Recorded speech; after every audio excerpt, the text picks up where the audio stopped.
किसानन पे करे रंगदारी, दिल्ली तोरा बाप के ना हा। अरे बाप के ना हो तो हर दादा के ना हो। हक मंगला पे करे गोली बारी, दिल्ली तोरा बाप के ना हा। अब जवाब सुनो कि सड़क पर ते कैले जाम भारी। वाह वाह। कि सड़क पर ते कैले जाम भारी, ई रोड तोरा भतार के न हो। सड़क पर ते कैले जाम भारी, ई रोड तोरा भतार के न हो। भतार के न हो रे, यार के न हो रे। भतार के न हो रे, यार के न हो रे। क्या बात है प्रीतम जी। खालिस्तान मांगे बड़ी यारी, ई देश तोरा भतार के न हो।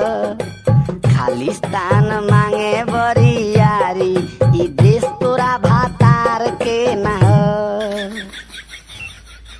देश के गदरवन से मुहवा मरावेले। ना जाने कैसन करत तर्क बा, इन खजानत संविधान के हक बा। हो ना जाने कैसन करत तर्क बा, इन खजानत संविधान के हक बा। तोहर काहे फाटत गाड़ हो, कि तोहर काहे फाटत गाड़ हो।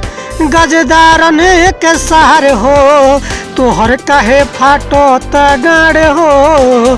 गजदारन के सहार हो।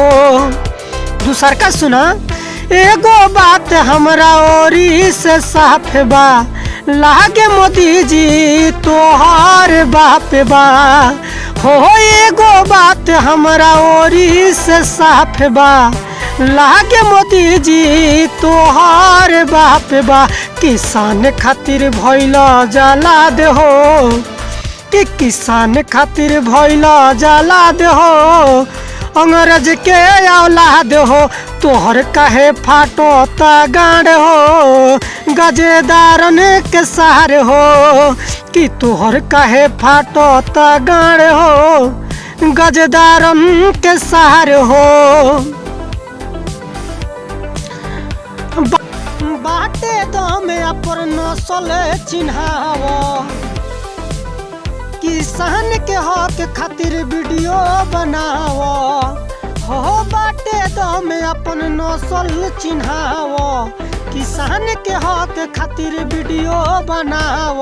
तोहर कबाए में दरकार हो, गजदारन के सहार हो। तोहर कबाए में दरकार हो, गजदारन के सहार हो। माफी वीर के सरदार हो, गजदारन के सहार हो।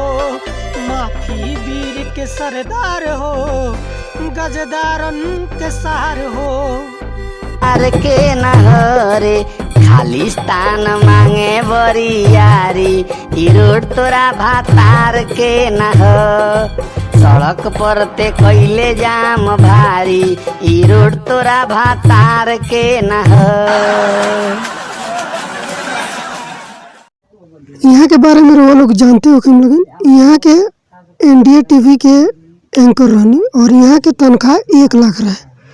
जब सरकार के खिलाफ एनडीए टीवी के घूस मिल गई रहे, और यहाँ के क्या कहनी, अपन नौकरी छोड़ के कहनी कि हम सच्चाई के रास्ता पर रहें और सच्चाई दिखाएं।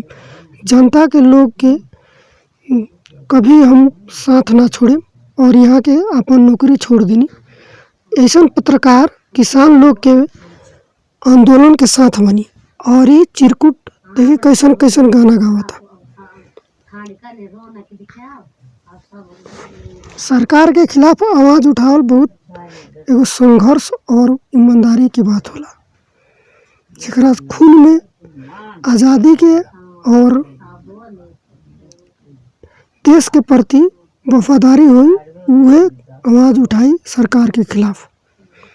लोग के खिलाफ आवाज़ उठावल तो केहू आम बात बा, केहू केहू के ऊपर उठा दी।